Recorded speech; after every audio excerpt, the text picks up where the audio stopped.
munti ayidinjiyita munti ekya ne kadi ya motoka n'ogirunda n'okola, but you go through that day. That's why for us we are not worried at all. Nedda si kyekyo tuli bagumu nti tetujogebwa. Nagamba abantu gyo nembaga nti mumanyi weekend ebadde very profitable. Nagenda ewa General Tafiire to addressing about 2,500 people. Bweyogera nti mirundi yajja yogera kimu kyokka nti mirundi yajja olaba omuntu akuŋŋaana so gye muyaŋŋamba nti jangu ekyaleko ewange mpite ku bantu kati nkuwa ente ebbiri bagee mirundi yekyadde ewange bano nabasitadinga nti gwe sigala ku Museveni bo bate gavumenti yabwe gite abantu bonna bamba bati kyekyabalimu okisobola kasobola n'okufugibwa abalenzi bano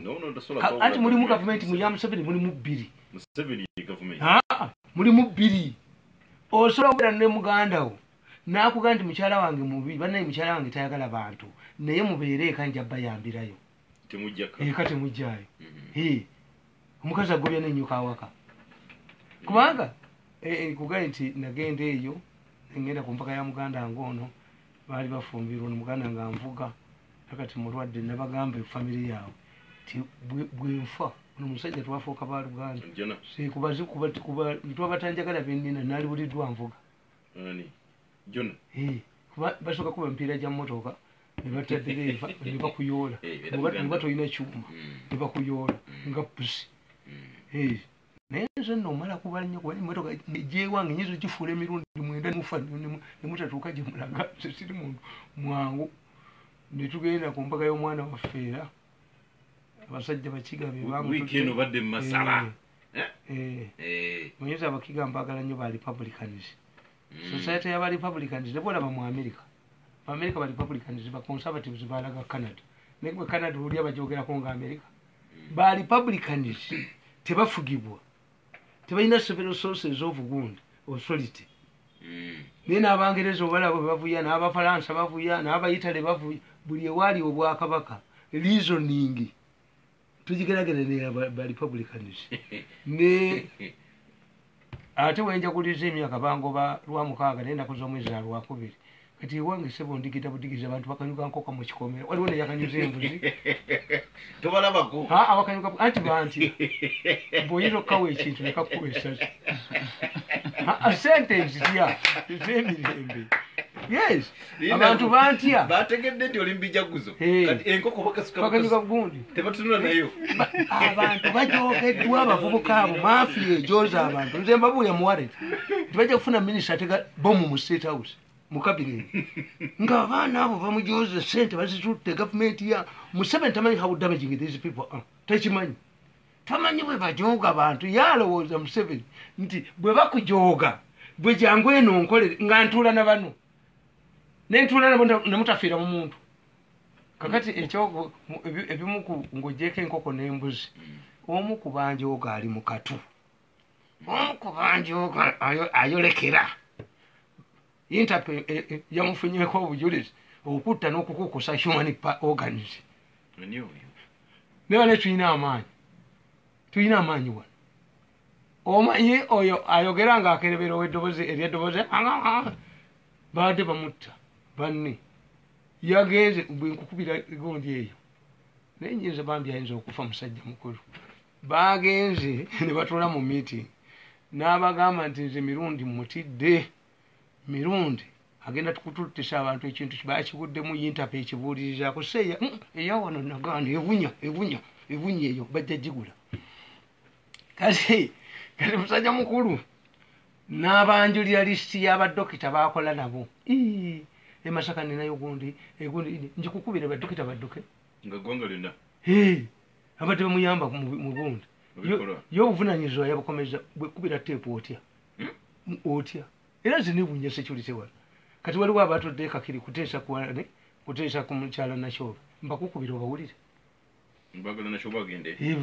bamuzingizizza naye nga nze nakwata essimu emu ya Nakyolo namugamba mpa essimu egi mise ekkolere eki ne muddiza layini nga bwe beekubira bwe bati kati baba sibi kye baakola bajja mu simu kaadi ne bateekamu enda era ebyuma byange ne ziripootinga sebo baatukyusizza kati tuli kweno kati bagondi mwabadde kakiri mbakubireko mudduke mbakubire badduke badduka buddusi n'engalabi zaabwe ne ssejjembe bapulaaninga waliwo statement kokoze nti Museveni tamanyi nti waliwo abajja ekyo kyogedde statement ye inafu y'omukulembeze olingaga nti yeebase era bino byonna ebya security byonna biva ku kintu ekyo they are panic baagala okuwamba Museveni kakati strategy yaabwe from day one yali mbi strategy yaabwe ya bujozi balina obujozi mu mutwe balwala kapa mentality nti instead of creating allies balowooza nti mumenye buli muntu yenna alimu amagezi nga bwetuteekawo abaffe kakati polisi eyo njagala okukubula enyuma y'example gwe baateekawo n'oyo omuvuka gwe yawanika ku nnabusaayani ayogera ki senior simanyi kifaani kiki kyoyambye president yajoga bujozi mbwembwa bajjajijja wano ate bagitwale ate bakolere tutula namusibatta ekyokujja abantu yes uprooting good people ekyokujja abantu bono bateekebwa kikwatagana anti byonna bakikoze nti abagezi abali committed babagobyemu bonna nti buli ewali sente kati balwanyiza ono omusajja w'ennateete sobe bamuyitaani oyo omupoliisi eyazimba gundi y'ennateete yakulira construction mu poliisi that man tumuwabidde mu kooti ekifo bakyagala kuba bagenda kuzimbayo gundi kapoliisi gundi ya field ejjinja billions 10 boboka emitwe gyabwe it is genetic this arrogance is genetic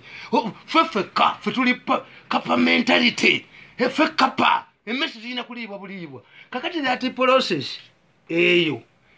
has uprooted many people nti osanga omuwala nga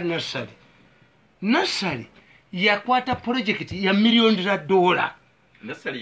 ono gwe bagobye yabadde alaga mu UNESCO naye omukazi oyo oba tabamanyi they were undermining you yesterday nakalema atwala ekifo ekyo and you are now dancing on their tune mirundi yazaala abaana bamubaze batya nti omuvunaana kubba million 13 eyakola project eya millions za dola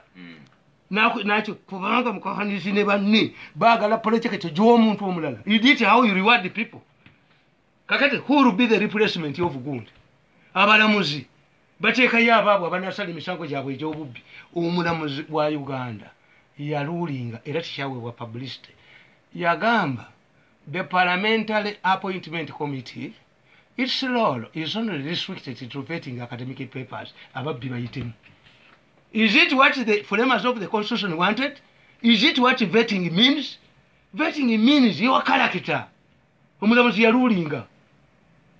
temubuuza buvundu bwabwe abavundu omusango baagutwalayo kakati in the process poliisi bagijjamu abantu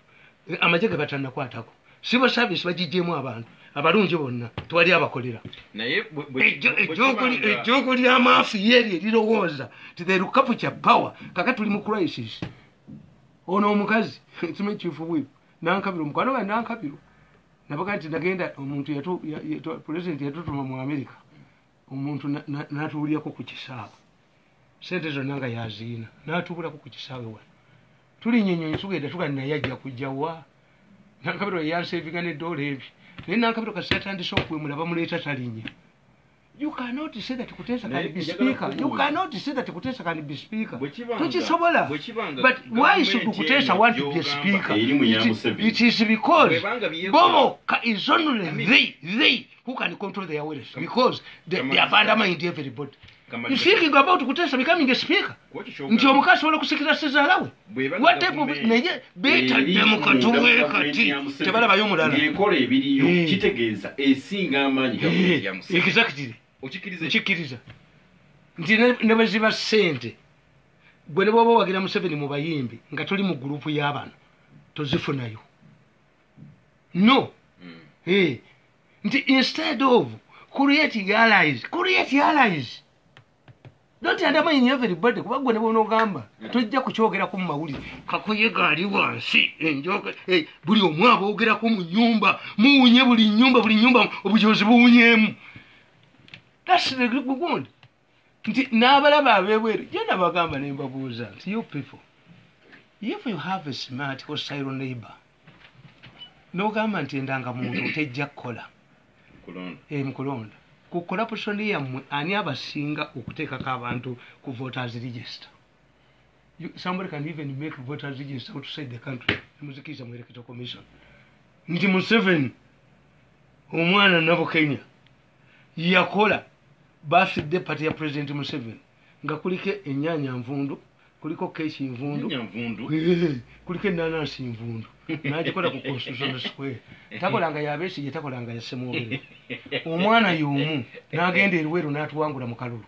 Eruweru ekitegeeza abaamukozesa bino be baamuyamba to embarrass Museveni. Is this done ever?